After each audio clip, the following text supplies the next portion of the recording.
Nós vamos fazer contato com o professor da Faculdade de Direito da Universidade Federal Fluminense, integrante da Associação Brasileira de Juristas pela Democracia, a BJD, Rogério Dutra dos Santos. Bom dia, Rogério. Bom dia, Glauco. Rogério, nós tivemos na última sexta-feira, feriado de Sexta-feira Santa, uma motociata com a participação do presidente Jair Bolsonaro. E diversos especialistas apontam que poderia ser considerado esse ato uma campanha antecipada. Mas, além disso, temos também aí a possibilidade de configurar abuso do poder político, porque, afinal, essa motociata acabou mobilizando recursos públicos. Como é que você analisa esse evento que aconteceu na sexta-feira e também as possibilidades de implicação por conta dele e possíveis consequências para o presidente Jair Bolsonaro? Eu acho, Glauco, que para a gente entender essa situação, são duas situações distintas, na verdade, duas questões distintas que devem ser abordadas. A primeira dela é a questão jurídica, tá certo? Que, efetivamente, o Bolsonaro pode ser enquadrado em vários artigos da Resolução 23.610 e a, na Lei Complementar 64/90, que são as legislações que regulam o período eleitoral e pré-eleitoral, tá? Então, utilização de dinheiro público, de recursos públicos para fazer campanha antecipada, pedido para votar nos eleitores, os eleitores votarem nele, referência direta ao processo eleitoral, tudo isso é proibido, tá certo? Mas essas violações à legislação, elas são usuais pelo candidato, né, pelo presidente. E não seria nenhuma surpresa que ele continue realizando essas atividades, porque pouca coisa lhe resta a fazer, inclusive diante dessa nova legislação que saiu agora pelo TSE, que é a Resolução 23.610, que veda a realização de propaganda por telemarketing, por meio de mensagem de disparo em massa, de celular, etc. Né? Então, ou seja, a estratégia vitoriosa da campanha de Bolsonaro em 2018, ela foi diretamente afetada pela reação do TSE, do STF, agora com a publicação dessa resolução que regulamenta detalhadamente a utilização dos meios de telemarketing, os meios via internet para a realização de propaganda, seja antecipada ou seja de campanha a partir do dia 16 de agosto. Então, juridicamente, a gente sabe que o Bolsonaro ele não tem muito como fazer além disso. Né? E aí entra outra questão que não é propriamente jurídica, que é a questão política. Né? Quer dizer, o Bolsonaro, ele provavelmente, diante dessa situação na qual ele se sente acuado já, né, pela pressão das instituições, ele pode facilmente descambar para uma nova tentativa de quartelada, como aconteceu no 7 de setembro do ano passado. Tá? Eu acho que essa possibilidade da tentativa de golpe ela não está descartada, mas desta feita, acredito eu que as instituições elas estão mais conscientes e mais preparadas para enfrentar essa situação.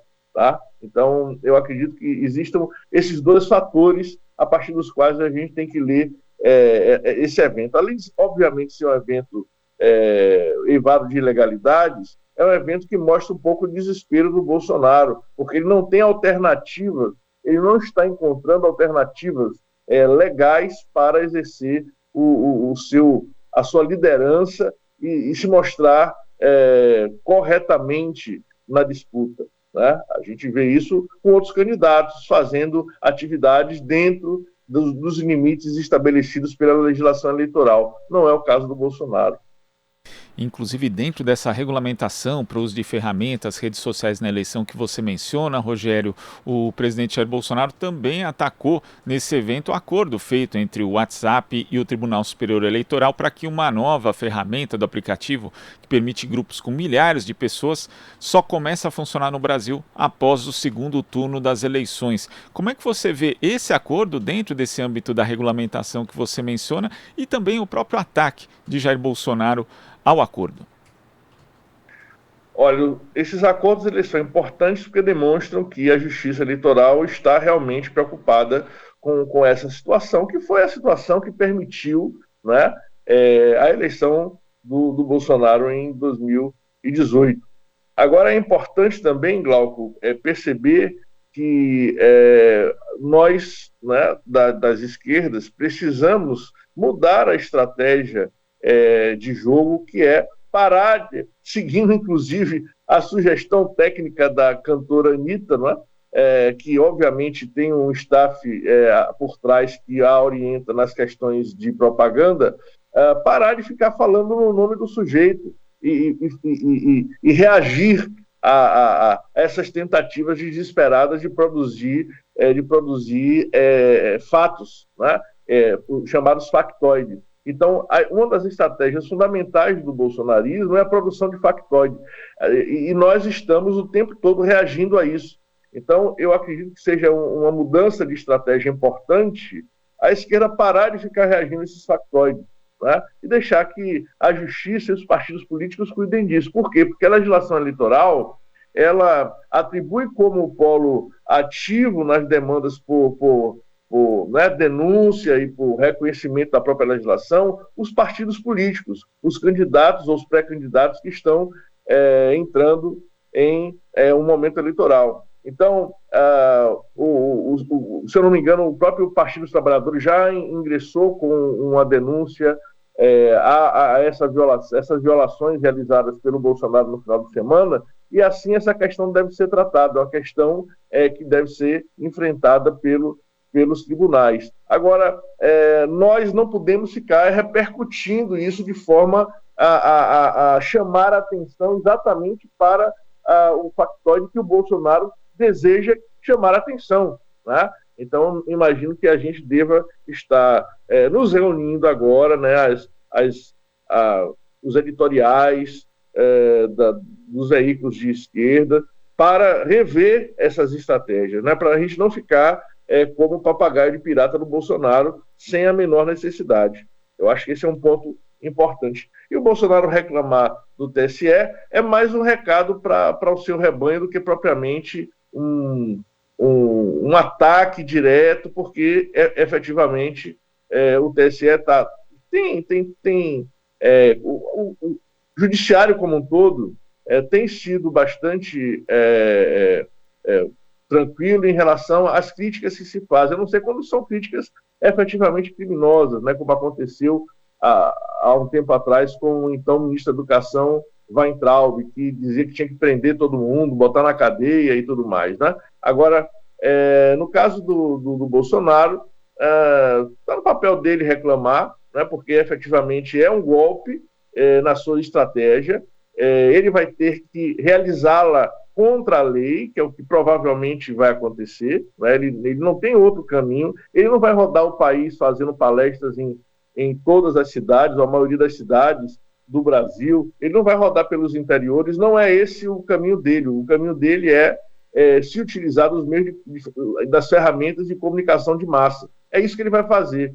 E nós não podemos permitir que isso aconteça. O TSE colocou aí de forma muito clara uma legislação que ataca diretamente essa composição, essa estratégia de campanha do bolsonarismo e provavelmente com a entrada do ministro Alexandre de Moraes como presidente do TSE nas eleições, eu acredito que essa legislação vai ser cumprida à risca e vai permitir que o TSE efetivamente impeça que esse tipo de atividade aconteça. Então, esse tratado aí com o WhatsApp é um bom sinal, embora a gente saiba que as redes elas são um pouco incontroláveis. Vamos ver como é que essas empresas internacionais, né, que obviamente têm ligações políticas, são ou como se chama no jargão, soft power, né, elas têm uma função estratégica de controle das democracias da periferia, vamos dizer assim, e vamos ver se elas vão efetivamente dar conta disso. E esse caráter incontrolável, como você diz, das redes, também coloca um outro desafio, Rogério, porque assim, esse acordo entre o WhatsApp e o TSE, ele vale até o fim do segundo turno das eleições. Só que a gente sabe, inclusive pela própria experiência desse governo de Jair Bolsonaro, que no caso dele, por exemplo, a campanha é algo permanente, feita durante todo o tempo e não só no período eleitoral. Então, o governo que está em campanha desde que ganhou ali em 2018, né? Antes de assumir, continuou em campanha e assim foi. Isso não mostra também uma insuficiência desse acordo? Ou seja, a política e as fake news, elas não se restringem ali ao período eleitoral e muitas vezes acabam sendo sedimentadas muito antes e nesse curto período não dá nem para conseguir desmentir várias das desinformações que circulam nos grupos de WhatsApp e também em outras redes sociais. Por isso é necessário que a gente consiga destravar, por exemplo, o PL das fake news, que acabou unindo os interesses desses grandes conglomerados que controlam as redes sociais com a base bolsonarista, para que a gente possa ter de novo um espaço público um pouco menos irracional, um pouco mais razoável do ponto de vista da discussão mesmo, Rogério? Ô Glauco, nós vimos desde 2016 o desmonte de várias instituições da democracia, em especial do processo eleitoral, cujo período foi radicalmente reduzido, né? Nas eleições de 2018 houve apenas 45 dias de campanha. Então, esse cerceamento da disputa livre pelo espaço político é uma resposta diretamente vinculada às estratégias de redução do processo democrático no país. Então, obviamente que o Bolsonaro e o bolsonarismo, que efetivamente apareceram como os elementos resultantes do golpe de 2016 contra a presidente Dilma Rousseff, eles alcançaram essa situação exatamente pela capacidade de explorar essa nova tecnologia. E, efetivamente, nós temos hoje um presidente que realiza a campanha constantemente, ou seja, ele não governa o país, ele faz propaganda de si mesmo e faz propaganda eleitoral constantemente. E essa é uma forma de governo que é característica do fascismo, inclusive. Né? Então, desde os anos 30 e 40, os pesquisadores que se debruçam sobre esse fenômeno identificam a necessidade da propaganda constante, né? Ou seja, o show que o Bolsonaro faz todo dia nas suas lives, né? Aquilo alimenta psicologicamente os seus seguidores, né? Eles precisam desse acontecimento, né? A formulação de piadas de mau gosto, a estratégia de comunicação do Bolsonaro são fundamentais para criar essa ideia de nós somos um grupo, nós compomos um grupo, né? E essa situação cria um laço emocional, um laço irracional, como você disse, em torno dessa figura de aparente liderança. Né? Então, a existência, a permanência do acesso do Bolsonaro, que é uma permanência cotidiana a esses meios de comunicação, fora do período eleitoral, efetivamente colaboram para a sua sobrevida artificial para além do trato tradicional da política. Ou seja, o Bolsonaro ele não depende necessariamente dos acordos, da realização de alianças para se firmar como uma liderança popular significativa, na medida em que o contato com os eleitores é um contato que ele realiza de forma direta, sem a intermediação de lideranças locais, lideranças estaduais. Né? Ele fala diretamente com seus eleitores pelos meios de comunicação. Então, isso é muito preocupante e efetivamente, isso precisa ser regulado para além do período eleitoral. Eu acredito que se nós conseguirmos, Glauco, um avanço relativamente importante nessas eleições, né, se nós vencermos o fascismo nessas eleições, eu acredito que essa questão entrará em pauta necessariamente. Agora, existe também um outro aspecto que a gente precisa considerar, Rogério, inclusive quando você fala da estratégia da cortina de fumaça, né, que Bolsonaro de fato ele efetiva, só que existem outras recorrências ali em relação ao comportamento dele, por exemplo, ataque às instituições, né? Na semana passada veio à luz uma entrevista gravada em que ele ataca os ministros do STF, só que o fato de não haver uma resposta institucional acaba gerando outras personalidades com comportamento semelhante. O candidato a deputado federal, por exemplo, Deltan Dallagnol, ex-chefe da Força Tarefa da Lava Jato, faz a mesma coisa. São ataques recorrentes ao Supremo Tribunal Federal e outras figuras que são candidatos em 2022 agora também fazem isso. São ataques recorrentes. O quão ruim é, na verdade, não ter nenhuma resposta em nível institucional a esse tipo de confronto, né, de confrontação às instituições. Isso acaba corroendo um pouco, ou muito, na verdade, o debate político e também estimulando que mais pessoas se arrisquem a fazer o mesmo, Rogério?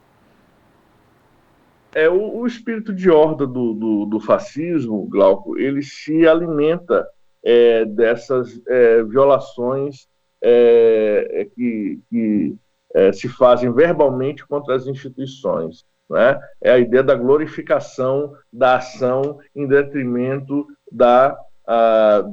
de um projeto político. Então, essas pessoas que estão surgindo em torno do bolsonarismo, que a gente pode chamar claramente e tranquilamente de oportunistas, elas se caracterizam exatamente pela falta de projeto. Eles não têm um programa político, ideias e objetivos a cumprir. Né? O conteúdo da propaganda deles é o próprio fim da propaganda. Né? A propaganda funciona como um tipo de realização de desejo. As pessoas são convidadas a entrar e compartilhar um segredo. É assim que funciona a psicologia do fascismo. Né? E, obviamente, se você não tem um projeto e se a sua movimentação retórica é sempre em direção a uma realização da violência, né? Ou a sua propaganda ela se realiza de forma violenta, atingindo a população LGBTQIA+, atingindo a população negra, atingindo, né, as minorias em geral, os índios, etc. Isso, na verdade, estimula o não respeito às instituições. Agora, é importante frisar uma coisa interessante, Glauco, que o fato do Bolsonaro ter essa estrutura, e seus seguidores terem essa estrutura e terem chegado ao poder, né, isso significa que os seus seguidores, né, acabarão necessariamente trapaceados. Né? Por quê? Porque o Bolsonaro e os bolsonaristas que estão no poder, eles necessariamente vão ter que realizar aquilo que eles não querem. Eles vão ter que formular promessas que eles não vão conseguir cumprir. Né? Então, a fome, a miséria, a desigualdade, o desemprego, que são fatores ligados tradicionalmente, obviamente, ao governo, são de responsabilidade direta da presidência da República. Então, a trapaça, né, é exatamente essa, o sujeito que não quer prometer, que não promete nada, mas que nessa situação de poder, ele efetivamente tem que realizar, e aí ele não realiza. Qual é o resultado disso? Frustração. Né?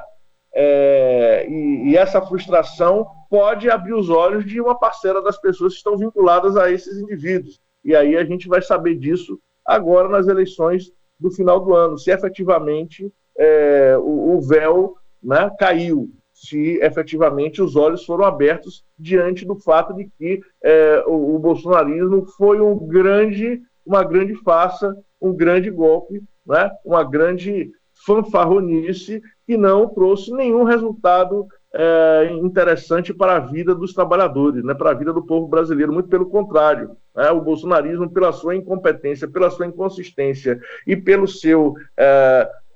sua sabotagem constante às instituições, levaram o Brasil a uma situação de crise pouco vista na história. Então, eu acho que hoje a gente tem uma situação em que a incompetência, né, e a má vontade do bolsonarismo ficam bastante explícitas, e eu acredito que uma parte desses eleitores eles vão perceber isso, e aí a gente vai ter um resultado nas urnas que pode ser e provavelmente será diferente do resultado de 2018. Rogério, queria agradecer a sua participação aqui no nosso Jornal Brasil Atual de hoje. Um ótimo início de semana. Até a próxima. Até, Glauco. Um abração. Abraço. Conversamos aqui com o professor da Faculdade de Direito da Universidade Federal Fluminense, integrante da Associação Brasileira de Juristas pela Democracia, ABJD, Rogério Dutra dos Santos. Você está ouvindo Jornal Brasil Atual. As notícias que os outros não dão.